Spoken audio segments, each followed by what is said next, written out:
Good morning, everyone. Welcome to the Manu Law classes. In the daily session of news analysis, today is 17th of February 2024. You are watching with Naresh Sharma. We are going to discuss various important news and current affairs along with their facts, their revision, and their concepts. So you can deal some questions in your examinations based on these daily news discussion. First of all, we are going to revise the last day session with the help of MCQs. तो last day के session का हम revision करते हैं। आइए हमारा first question देख लेते हैं। क्या क्वेश्चन है हमारे पास? जो लास्ट सेशन में हमने न्यूज डिस्कस की थी, सारे के सारे जो क्वेश्चंस होंगे वो उन्हीं पर बेस्ड होंगे। आपको क्या करना है, तो क्वेश्चन को देखना है स्क्रीन पर और कमेंट्स में उसका रिप्लाई करना है कि आपने उसमें से कितना रिटेन किया जो कल हमने एक्सप्लेन किया था। तो आइए फर्स्ट क्वेश्चन देखते हैं। Which scheme recently has been declared as unconstitutional by the Supreme Court of India? तो रिसेंटली अभी honourable Supreme Court of India ने एक स्कीम को अनकॉन्स्टिट्यूशनल डिक्लेयर किया है। तो वो स्कीम मींस जो स्कीम थी वो कौन सी थी? Election campaigning during election hours? नहीं, ये नहीं है। Electoral bond scheme? Yes, this is the scheme which has been declared as unconstitutional by the Supreme Court of India. देखो, अगर मैं बात करूं election campaigning during election hours, तो जो इलेक्शन आवर्स होते हैं उसमें इलेक्शन कैंपेनिंग तो ऑलरेडी पहले से ही बैन थी और उसमें इलेक्शन की कैंपेनिंग अलाउ नहीं होती जब इलेक्शंस अप्रोचिंग में होते हैं। सपोज करो जैसे 48 आवर्स रह गए इलेक्शन में आवर्स, तो इलेक्शन की कैंपेनिंग अलाउ नहीं होती। तो अभी सुप्रीम कोर्ट ऑफ इंडिया ने इलेक्टोरल बॉन्ड को क्या कर दिया है, जो है बैन कर दिया। Election symbols which instigate hatred in society, ऐसे सिंबल्स को अलाउ नहीं किया गया है ऑलरेडी। और ये जो इलेक्शन सिंबल्स का जो अलॉटमेंट होता है या पॉलिटिकल पार्टीज का जो है रजिस्ट्रेशन होता है, ये सुप्रीम कोर्ट ऑफ इंडिया का डोमेन नहीं है, ये है इलेक्शन कमीशन ऑफ इंडिया का। तो आप क्या मुझे बता सकते हैं कि इलेक्शन कमीशन ऑफ इंडिया कौन से आर्टिकल के अंदर आता है? इंडियन कॉन्स्टिट्यूशन का कौन सा आर्टिकल इसके अंदर है कि जिसके अंदर इलेक्शन कमीशन ऑफ इंडिया का एस्टैब्लिशमेंट होता है? So this was the correct answer. Next we have question number 2। The bench of the Supreme Court which declared the electoral bond scheme as unconstitutional was headed by which judge? तो कौन से honourable जज थे जिन्होंने इस bench को head किया था? देखो, जब हम बेंच की बात करते हैं इट मींस कोर्ट में कई सारे जजेस होते हैं। मींस यहाँ पर जो बेंच होती है वो सिंगल जज बेंच भी हो सकती है और मल्टीपल जज बेंच भी हो सकती है। मल्टीपल जज की बेंच में 2, 3, 4, 5, 6, 7 कितने भी जज उसमें हो सकते हैं, तो उसको हम जजेस की बेंच बोलते हैं। तो जब इसमें एक से ज्यादा जजेस होंगे तो उसमें उस बेंच का एक चेयरमैन होगा, बाकी उस बेंच के मेंबर्स होंगे।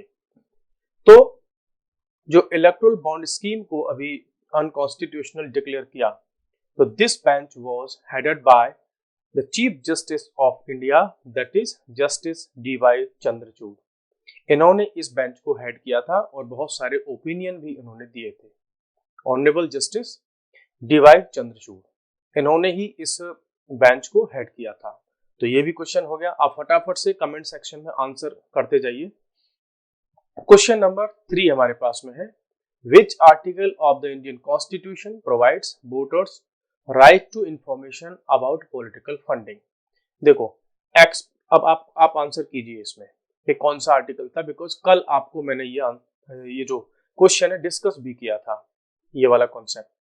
देखो, जनरली इंडियन कॉन्स्टिट्यूशन में पॉलिटिकल फंडिंग की जो नॉलेज है उसके लिए कोई आर्टिकल नहीं है, बट आर्टिकल 19 को ही सुप्रीम कोर्ट ने एक्सप्लेन कर रखा है कि आर्टिकल 19 का सब आर्टिकल 1 का क्रॉस ए, ये जो है प्रोवाइड करवाता है पॉलिटिकल फंडिंग की इंफॉर्मेशन का राइट, किसको? वोटर्स को।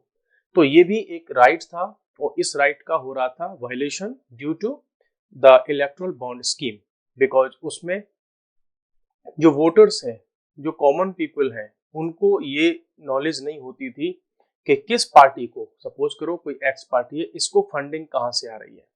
तो देखो, जहां से किसी पॉलिटिकल पार्टी को फंडिंग आएगी, तो पॉलिटिकल पार्टी जब गवर्नमेंट में आएगी और वो उसकी गवर्नमेंट होगी, तो गवर्नमेंट में जो पॉलिसीज होंगी फिर वो कौन किसकी पसंद की होंगी? जो उस पॉलिटिकल पार्टी को फंड कर रहे हैं। तो ऐसे बहुत सारे रीजंस दिए थे सुप्रीम कोर्ट ने, और उन्हीं के बेसिस पर पॉलिटिकल बॉन्ड की जो इलेक्ट्रल बॉन्ड की स्कीम थी, उसको अनकॉन्स्टिट्यूशनल डिक्लेयर कर दिया। और आर्टिकल कौन सा है? 19 का 1A। आइए, we should move towards the next question. The next question is, recently which country has released 8 former Indian Navy veterans which were in jail on the charges of espionage। ये भी last हमने discuss किया था कि navy के officers को एक country ने अभी रिसेंटली रिलीज किया है, इनके अगेंस्ट में एस्पियोनेज। एस्पियोनेज मीन्स होता है जो जासूसी होती है, ठीक है, स्पाई वाले जो काम होते हैं, उसके एलिगेशंस थे इंडिया के जो फॉर्मर नेवी ऑफिसर्स थे कि वो जो है इजराइल के लिए इंफॉर्मेशन प्रोवाइड करा रहे थे किसी एक कंट्री से। So now reply in comment section that it was which country. क्या ये सऊदी अरबिया था? और देखो, अभी आपको मैं हिंट भी दे देता हूँ कि अभी रिसेंटली प्राइम मिनिस्टर मोदी उस कंट्री के हेड से मिले हैं। अमीर था वो, नाम मीन्स वहां पर जो पद होता है अमीर, उनसे मिले हैं और उनको इनवाइट भी किया कि आप इंडिया आइए, और काफी इंडिया ने उनको थैंक्स भी कहा कि आपने जो उनको सजा मिली थी कोर्ट की तरफ से उसको माफ करवा दिया। क्या वो यूएई है? नहीं, बिल्कुल नहीं है, ये है कतर, ठीक है। तो कतर के जो अमीर थे उन्होंने अपने पर्सनल इंटरवेंशन से जो इंडिया के एक्स नेवी ऑफिसर्स थे उन सबको रिलीज किया और उन सबकी घर वापसी हो गई, वो घर वापस आ चुके हैं। तो ये था आपका कतर। कल मैंने शायद आपसे पूछा था कि कतर की करेंसी क्या है, आज फिर से पूछ रहा हूं, आप बताइए कतर की करेंसी क्या है, ठीक है। बहरीन बिल्कुल नहीं था, तो कतर है। कतर के अमीर को इंडिया ने थैंक्स कहा है और इंडिया के जो नेवी ऑफिसर्स हैं वो वापस आ चुके हैं। Now we have question number 5। Recently, a parliamentary committee has recommended to set up a special body to reform the legal education in India। आपको कल ही डिस्कस किया था आपके साथ हमने कि रिसेंटली अ पार्लियामेंट्री कमेटी जो थी उन्होंने अपनी एक रिपोर्ट सबमिट की है इंडिया में लीगल एजुकेशन में रिफॉर्म्स के लिए। Which is what is the name of this body? और उन्होंने एक बॉडी को भी, मीन्स एक इंस्टीट्यूट या हम कहें एक ऑर्गेनाइजेशन, एक स्पेशल बॉडी को रिकमेंड किया कि हमारे इंडिया में लीगल एजुकेशन के लिए एक स्पेशल बॉडी होनी चाहिए। तो उस बॉडी का क्या नाम है? क्या ये national council for legal education and research ये है, या national bar council for legal education और रिसर्च ये है, या council for legal reforms in India, या नेशनल लीगल एजुकेशन कमीशन? क्या उन्होंने रिकमेंड किया है? आप कमेंट में रिप्लाई कीजिए, मैं आपको 2 सेकंड का टाइम देता हूं। चलिए देखो, national council for legal education and research, इस तरह की एक बॉडी का जो है रिकमेंडेशन किया है किसने? जो पार्लियामेंट्री कमेटी थी ऑन पर्सनल एंड ग्रीवांसेस और लॉ एंड जस्टिस, वो एक कमेटी थी और उस कमेटी ने काफी लंबे समय तक स्टडी की। उसमें बहुत सारे जो लीगल एक्सपर्ट्स थे या एकेडमिशियंस थे, वो सब उसमें बहुत सारे मेंबर्स थे और उन्होंने काफी लंबा रिसर्च किया, उस पर अपनी रिपोर्ट बनाई और उन्होंने कहा कि इंडिया में लीगल एजुकेशन को हमें आगे बढ़ाने के लिए एक ऐसी नई बॉडी की जो है रिक्वायरमेंट है। So we should have an specialised agency और council which can regulate and reform and provide impetus for the legal education in India। कल हमने आपके साथ में ये डिस्कस किया था। Now we are going to have the question number 6। ये भी उसी जो है मीन्स उसी आर्टिकल से क्वेश्चन है कि which of the following institutes in India figure in the QS rankings of the top 250 law schools world wide. कल हमने डिस्कस किया था, आपको बताया था कि इंडिया के केवल 2 ऐसे हमारे पास में लॉ स्कूल्स या लॉ यूनिवर्सिटीज हैं जो वर्ल्ड की टॉप 250 लॉ स्कूल्स में काउंट होते हैं। तो कौन से हैं? क्या फैकल्टी ऑफ लॉ डीयू है? बिल्कुल नहीं है। क्या एमआईटी यूनिवर्सिटी है? बिल्कुल नहीं है। क्या नन ऑफ द अबव है? नहीं। ये हैं आपके Jindal global law school and national law school of India university NLU Bangalore की यहाँ पे बात हो रही है। तो ये जो टॉप इंडिया के टॉप मींस 2 कॉलेज या स्कूल्स हैं जो लीगल एजुकेशन में वर्ल्ड में अपनी रैंकिंग रखते हैं।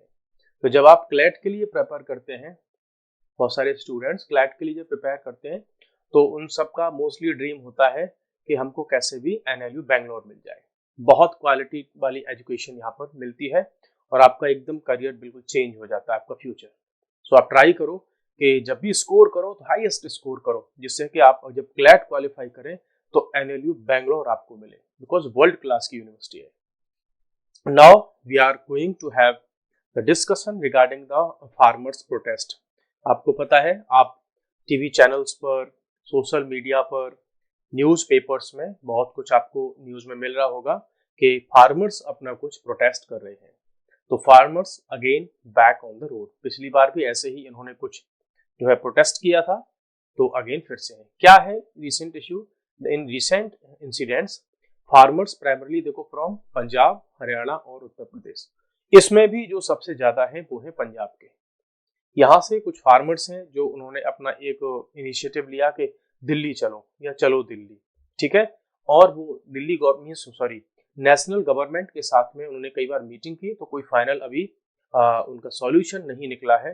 तो कई सारे प्रोटेस्ट, भारत बंद और ऐसे इश्यूज उसमें से निकल कर जा रहे हैं। अब हमें ये जानना मीन्स कंपलसरी हो जाता है for us to know that what are their demands, means what are the demands of the farmers.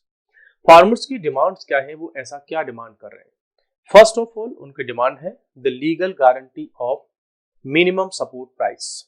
वो MSP की डिमांड कर रहे हैं। We will discuss MSP in detail, अभी हम इसके कॉन्सेप्ट को डिस्कस करेंगे। उनकी जो अनदर रिकमेंड मींस जो डिमांड है वो है कि implementation of Swaminathan commissions recommendations, कि जो स्वामीनाथन कमीशन 2004 में बना था और उन्होंने अपनी रिकमेंडेशन 2006 में दी थी। इंडिया में एग्रीकल्चरल लैंड रिफॉर्म्स या फार्मर्स जो हैं, एग्रीकल्चरिस्ट हैं, उनकी सिचुएशन को ठीक करने के लिए ये कमीशन बनाया गया था और उन्होंने कुछ अपनी रिकमेंडेशंस दी थी।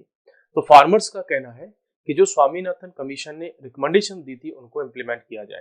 देखो एक चीज और एक्स्ट्रा फैक्ट आपके लिए कि स्वामीनाथन है उनको इंडिया में फादर ऑफ ग्रीन रेवोल्यूशन कहा जाता है। ये बहुत बार पूछा गया है, MSP भी कई बार पूछी गई है, या कई बार ये भी मींस एग्जाम में आया है कि स्वामीनाथन कमीशन जो है किस सब्जेक्ट से रिलेटेड था। तो ये था एग्रीकल्चर रिफॉर्म से रिलेटेड था। और who is considered as the father of green revolution, that is doctor Swaminathan. ठीक है, चलिए तीसरी इनकी डिमांड है फार्म डेब्ट वेवर, मींस जो किसानों के ऊपर जो लोन्स हैं वो सब माफ कर दिया जाए। तो टोटल इनकी 3 डिमांड है। पहली है legal guarantee of minimum support price, second है स्वामीनाथन कमीशन की जो रिकमेंडेशंस थी उनको इम्प्लीमेंट किया जाए, थर्ड डिमांड है इनकी फार्म डेब्ट वेवर, जो किसानों पर बैंकों के जो लोन्स हैं उनको माफ कर दिया जाए। यहाँ हमारे लिए सबसे इंपॉर्टेंट जो हो जाता है सबसे पहले वो है कि जो MSP है ये है क्या। देखो MSP को समझने से पहले first of all we have to go towards the background. देखो नॉर्मली होता क्या था, आज भी बहुत सारी जगह पर होता है कि जब फार्मर्स के पास में कोई उसकी क्रॉप आती है, सपोज करो उसके पास में आया वीट, ठीक। अब वीट की जब बहुत सारा मींस उसका प्रोडक्शन आएगा तो होते क्या है कि जो मंडी होती है, जो मार्केट होती है ग्रेन की, फूड ग्रेन की मार्केट वहां पर होती है। तो जब फार्मर अपने प्रोडक्ट प्रोड्यूस को वहां लेकर के जाता है मंडीज में, तो वहां के जो परचेजर होते हैं, जो ट्रेडर होते हैं, व्यापारी, वो अपने मनमाने पसंद से उनका जो क्रॉप है, जो यील्ड है, उसको परचेज करते थे, ठीक। तो मींस जैसे ही मैं आपको एक रियलिटी बता रहा हूँ कि जब MSP नहीं आया था तो उससे पहले ये सिचुएशन होती थी कि सर्दियों में, जैसे सर्दियों में वीट का क्रॉप का फसल तो आता नहीं है ना, तो वीट का क्या होता था, वीट को बोले कि आप मीन्स 500 रुपए पर quintal, means 5 rupees per KG, इस रेट पर बिकता था गेहूं, ठीक। जैसे ही गेहूं की फसल जब आ जाती थी, किसान मार्केट में लेकर के पहुंचता था, तो उसी को जो ट्रेडर्स थे वो 1 रुपए किलो या 2 रुपए किलो परचेज करते थे अपनी मनमर्जी रेटों से। और किसान जब लेकर के आ गया तो वापस उसको कहाँ लेकर के जाए, इतना सारा उसके पास में प्रोडक्शन होता है तो वो उसको कहाँ घर में भी नहीं रख सकता क्योंकि वो खराब हो जाएगा। अब ऐसी सिचुएशन आती थी फार्मर्स के सामने, तो उससे क्या सिचुएशन थी कि फार्मर फिर ऐसी फसलों की प्रोडक्शन करने से बचते थे। इंडिया में प्रॉब्लम थी बहुत ज्यादा ग्रेन की, मींस हम कभी ऑस्ट्रेलिया से गेहूं या चावल मंगाते थे, कभी यूएसए से मंगाते थे। यूएसए से हमारा एक प्रोग्राम चलता था PL480, ठीक है, हमारा प्रोग्राम चलता था। हम कनाडा से मंगाते थे। तो हम अपनी फूड के लिए मोस्टली आउट ऑफ जो मीन्स अदर कंट्रीज हैं वर्ल्ड के, उन पर डिपेंड हुआ करते थे। लेकिन जब हमने ग्रीन रेवोल्यूशन पर फोकस किया तो जब प्रोडक्शन बढ़ने लगा तो फार्मर्स की टेंशन थी कि हम बेचेंगे कहाँ अगर हम इतना सारा प्रोड्यूस करेंगे। तब उसके लिए आया था मिनिमम सपोर्ट प्राइस। उसमें गवर्नमेंट का यह कहना था कि आप जितनी मर्जी आए, ठीक है, आप जितनी मर्जी आए उतना प्रोडक्शन करो और कम से कम इतने रेट पर हम आपके प्रोडक्ट को खरीदेंगे, परचेज करेंगे। मींस किसानों से उनके प्रोड्यूस को गवर्नमेंट परचेज करती है एक मिनिमम रेट पर। मींस जब सोइंग सीजन आता है, जब फसलों को बोया जाता है, तो उसी समय पर गवर्नमेंट उस फसल के बारे में MSP डिक्लेयर कर देती है, अनाउंस कर देती है कि नेक्स्ट बार जब आपकी प्रोड्यूस आएगी तो उस पर उसको हम इतने रुपए में परचेज करेंगे। तो टेंशन फ्री हो जाता है किसान कि अगर जो ट्रेडर्स हैं वो नहीं परचेज करेंगे तो गवर्नमेंट परचेज करेगी। गवर्नमेंट परचेज करके उनको FCI के गोडाउन्स में स्टोर कर लेती है और यहीं से फिर जो MDM जैसे मिड डे मील का जो प्रोग्राम चलता है, खाना बंटता है या फ्री का जो राशन मिलता है, सब कहाँ से आ रहा है? ये FCI के गोडाउन से आ रहा है। तो अब आपकी समझ में आ गया होगा कि MSP है क्या। तो MSP is the guaranteed amount paid to farmers, कि जब फार्मर्स अपनी फसल को लेके आएंगे तो गवर्नमेंट उसको परचेज करेगी, उसकी गारंटी है।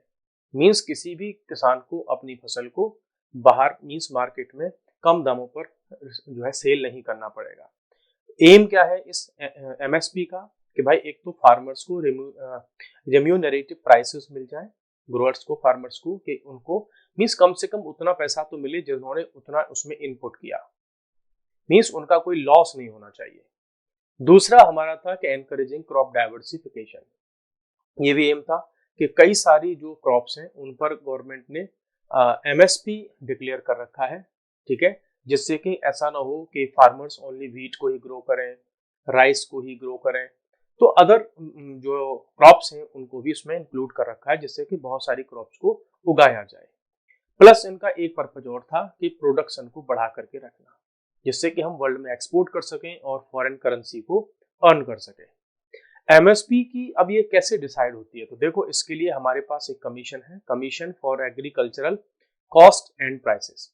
ये क्या करता है? स्टडी करता है। स्टडी करके करता है किस चीज की? तो ये वेरियस फैक्टर्स की स्टडी करता है कि भाई टोटल कॉस्ट की प्रोडक्शन क्या आ रही है, उसकी डिमांड क्या है, उसकी सप्लाई क्या है, मार्केट में प्राइस के क्या ट्रेंड चल रहे हैं और इंटर क्रॉप प्राइस क्या है, उनकी क्या पैरिटी है, अदर जगह पर कितने प्राइसेस चल रहे हैं। प्लस जब हम MSP रिकमेंड करेंगे तो उसमें जो फार्मर है उसको कितनी परसेंट का बेनिफिट या प्रॉफिट होगा कि नहीं होगा। ये सारे के सारे कैलकुलेशंस करता है हमारा CACP। और ये CACP कैलकुलेशन करके, ठीक है, ये भेज देता है cabinet committee on economic affairs को, जिसके चेयरमैन होते हैं प्राइम मिनिस्टर ऑफ इंडिया। ये अपने रिकमेंडेशन भेज देता है वहां पे जो है CCEA को, और ये फिर यहाँ से फाइनल कर देते हैं कि हाँ भाई ठीक है, अब हम इतना MSP रख रहे हैं इस क्रॉप का, ठीक है। अच्छा, CACP है क्या? तो ये कॉस्ट एंड प्राइसेस वगैरह पर जो है एग्रीकल्चर से रिलेटेड जितना भी होता है उसके लिए कमीशन है। Ministry of agriculture and farmers के अंदर आता है। इसको 1965 में ही स्टैब्लिश कर दिया गया था। सो आई होप कि आपको MSP का कॉन्सेप्ट समझ में आया होगा कि MSP है क्या, क्यों इसको जो है गवर्नमेंट लेकर के आई है। अच्छा, अब जो किसान हैं जो प्रोटेस्ट कर रहे हैं वो ये कह रहे हैं कि अभी जो गारंटी चल रही है ना, इसको ऐसे ही नहीं, इसको एक लॉ बनाओ इस पर, ठीक है, और इसको कानून की तरह लेकर के आओ। और भी उनकी बहुत सारी डिमांड है, जैसे कि भाई किसानों को हमको पेंशन चाहिए, है ना, और जो है हमारे जो मीन्स डेप्ट हमारे ऊपर है उस सबको माफ करो, स्वामीनाथन कमीशन की रिपोर्ट्स है उसको जो है इम्प्लीमेंट करो। उसमें बहुत सारी चीजें थी, यहाँ डिस्कस हम नहीं कर पाएंगे बिकॉज काफी जो है लंबा हो जाएगा। उसको हम फिर क्लास में डिस्कस करेंगे कि उनकी दो चार क्या ऐसी इंपॉर्टेंट रिकमेंडेशंस थी जिनको जो किसान हैं वो डिमांड कर रहे हैं, तो ये रहा आपका एमएसपी का पूरा फंडा। Crops under MSP. अब देखो, अभी फिलहाल की अगर हम बात करें तो अराउंड 22 मैंडेटेड क्रॉप्स हैं और जिनका फेयर एंड रिम्यूनरेटिव प्राइस उनका मिलता है, ठीक है। और उसमें एक चीज और है, वो है शुगर केन, ठीक है, जिससे चीनी वगैरह बनती है, गुड़ बनता है। तो इतनी क्रॉप्स पर अभी एमएसपी जो है रिकमेंड किया जाता है सीएसईपी के द्वारा। The mandated crops include 14 crops of kharif season और 6 रबी क्रॉप्स हैं उसमें से, और 2 कैसी हैं, वो अदर कॉमर्शियल क्रॉप्स हैं। Now I ask a question to you कि मुझे बताइए, आप खरीफ सीजन की कोई 2 क्रॉप्स का एग्जांपल दे सकते हैं आप, और ऐसे ही रबी क्रॉप्स जो हैं उनका भी 2 क्रॉप्स का आप एग्जांपल दे दीजिए मुझे। आपको हिंट दे रहा हूं, खरीफ की फसल जो क्रॉप्स होती है वो ये है, जो जब जो है रेनफॉल वाला सीजन आता है, रेनी सीजन आता है, मॉनसून वाला सीजन आता है, तो वो वाली ये जो फसल होती है, क्रॉप्स होती है खरीफ की। बाकी रबी वाली जो क्रॉप्स होती है अभी इस समय जो खेतों में खड़ी हुई है, वो रबी की क्रॉप्स है। तो आप मुझे बताइए कौन कौन सी ये क्रॉप्स है, और कोई मुझे कॉमर्शियल क्रॉप्स के भी 2-3 एग्जाम्पल आप दे सकते हैं, बिकॉज यहीं से मैं कल आपसे क्वेश्चन पूछने वाला हूँ, ठीक है। तो देखते हैं आपका जीके कितना स्ट्रांग, हम बहुत अच्छे से इसको स्ट्रांग करवा देंगे। तो जरूरी नहीं है कि आप जो केवल क्लैट के लिए प्रिपेयर कर रहे हैं या एनएलयू वगैरह उसके लिए प्रिपेयर कर, नहीं, आप किसी भी एग्जाम के लिए अगर प्रिपेयर कर रहे हैं जहां पर जीके करंट अफेयर पूछा जाता है, तो आपके लिए हम यहाँ पर एकदम बेस्ट करंट अफेयर्स और कंटेंट कॉन्सेप्ट सब प्रोवाइड कर रहे हैं। आप यकीन रखिए और इसी तरीके से मूव करते जाइए, आपको दिख जाएगा कि जो पीवाईक्यू क्वेश्चंस हैं आप देखेंगे तो उनको पता चल जाएगा आपको कि इसी तरह से क्वेश्चंस फ्रेम किए जाते हैं। नाउ एक नया इश्यू है कि रिसेंटली आरबीआई ने पेटीएम पर एक्शन लिया था, लीगल एक्शन, कि भाई आपकी जितना भी जो प्रोसेसिंग में कई सारी चीजें थी उनको 29 फेब तक आपको क्लोज करना होगा।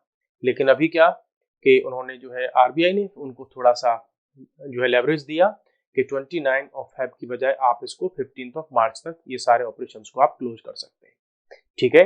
आपको अगर इसकी ज्यादा डिटेल जाननी है तो आरबीआई की वेबसाइट पर आप जा सकते हैं, वहां पर क्वेश्चन एंड आंसर उन्होंने दिए हैं किसके बारे में, पेटीएम के रिगार्डिंग में, कि पेटीएम के कौन कौन से ऑपरेशंस क्लोज होने वाले हैं और कौन कौन से इसमें कंटिन्यू रहेंगे।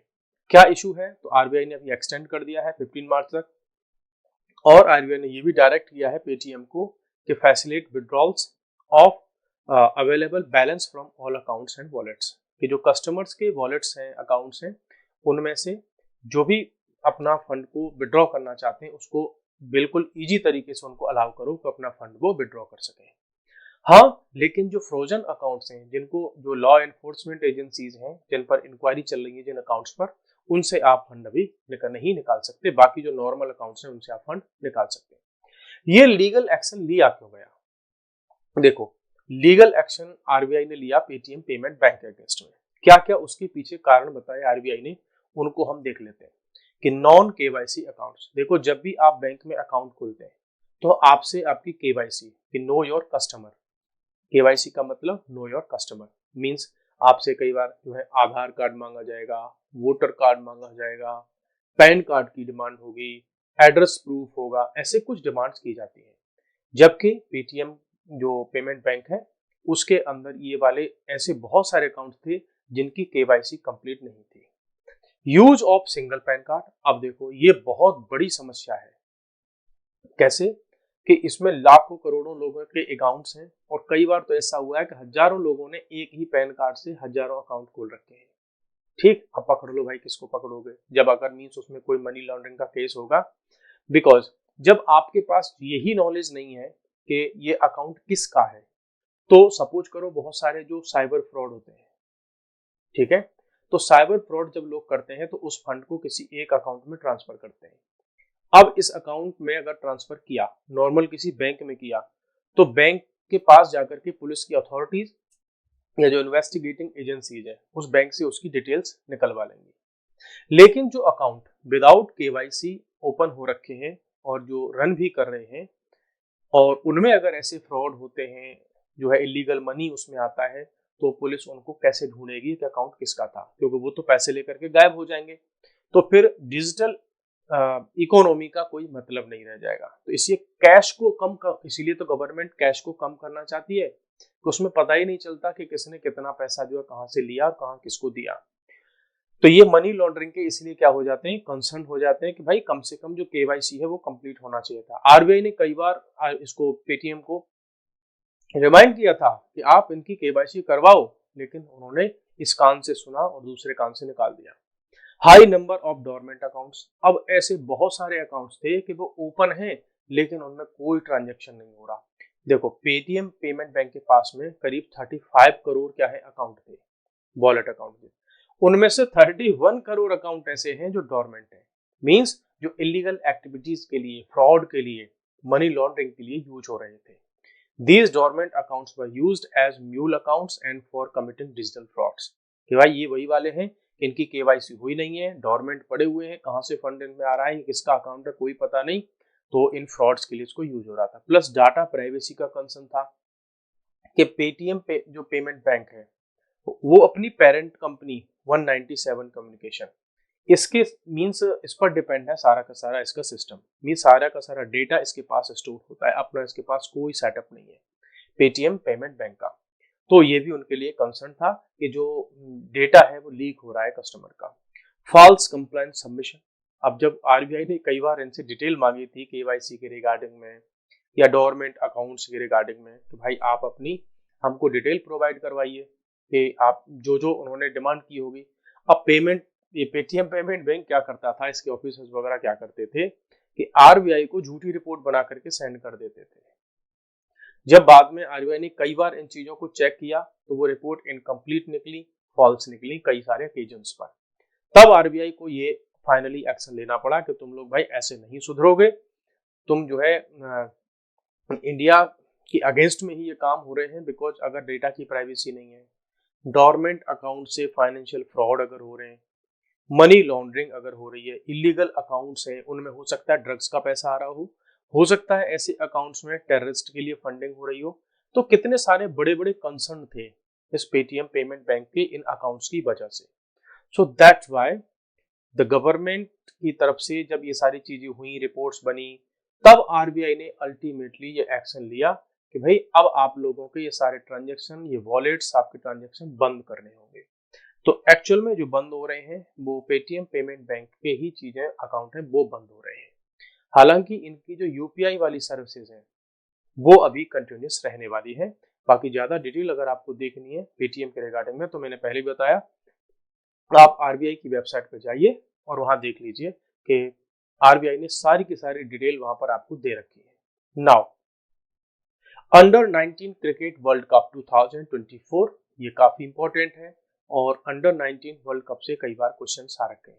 Why we call it under 19? Because इसमें जो प्लेयर्स होते हैं उनकी एज अंडर 19 होती है, तो मीन्स काफी जो यूथ होते हैं, टीनेजर्स होते हैं, वो खेलते हैं इसमें क्रिकेट। इस बार क्रिकेट का अंडर 19 वर्ल्ड कप हुआ है 2024 का जनवरी में। तो रिसेंटली इसके कुछ पॉइंट्स जो है, ये जो है द हिंदू में इन्होंने न्यूज में इसको दिया था, इसके कुछ फैक्ट्स को। So let's have some points about it. क्या क्या पॉइंट्स हमारे पास, ये हुआ कहां पर है, इट वाज, देखो हाँ सॉरी, इट कौन कौन सी फाइनली जब ये मैच हुआ जिसमें एक विनर बना और दूसरा मींस जो है डिफीट हुआ, तो इंडिया और ऑस्ट्रेलिया के बीच में इसका फाइनल हुआ था। ऑस्ट्रेलिया ने इंडिया को बीट किया है 79 रन से, ठीक है। और ऑस्ट्रेलिया इस बार 4th टाइम इसका चैंपियन बन गया है, किसका, अंडर 19 वर्ल्ड कप का। इसमें इंडिया की जो टीम थी उसके कैप्टन हैं उदय सहारन, ये इसके कैप्टन हैं जिन्होंने अपनी टीम को लीड किया, Indian cricket team under 19 world cup में। हुआ कहां पर है, कई बार पूछे जाते हैं ऐसे क्वेश्चन, तो जो है विलोमोर पार्क है, कहां का, बिनोमी नामक एक एरिया है, किसका, साउथ अफ्रीका का। तो यदि आपसे पूछा जाता है कि recently under 19 world cup was held in which city, तो इट वाज इन बिनोमी। और अगर वो कंट्री पूछता है तो South Africa. If he asks the name of the stadium then it's Willowmoore park. इसमें ये इसको जो है कंडक्ट किया गया था। ये 15th एडिशन था, 15वीं बार ये एडिशन हुआ है और ऑस्ट्रेलिया 4 टाइम्स का चैंपियन बन गया है इसकी विक्ट्री का। ये बिल्कुल मीन्स 4 बार से मीन्स उसने जो है चैंपियनशिप अचीव की है। लेकिन फिर भी इंडिया भले ही इस बार जो है जीत नहीं पाया, लेकिन फिर भी इंडिया ने हाईएस्ट विनिंग रिकॉर्ड अपना बना रखा है। बिकॉज इन सबसे ज्यादा अंडर 19 वर्ल्ड कप अगर किसी ने जीता है तो वो है इंडिया। इंडिया ने 5 टाइम जो है अंडर 19 वर्ल्ड कप पर कब्जा किया हुआ है। तो ये रहा आज के लिए आपका सेशन, काफी अच्छे से हमने डिस्कस किया। और आपको यदि चीजें पसंद आती हैं तो आप लाइक भी करें और कमेंट्स में आप बताएं कि और आपके क्या कंसर्न हैं, क्या आपकी डिमांड्स हैं, उनको हम कोशिश करेंगे इंक्लूड करने की, because we want to give you best, जिससे कि आपका उसमें बेनिफिट हो और आप अपने एग्जाम में अच्छा परफॉर्म करके आए। So now we are going to end today's session. I hope that all of you are enjoying the session. So we will meet again in the next session. तब तक के लिए goodbye, take care.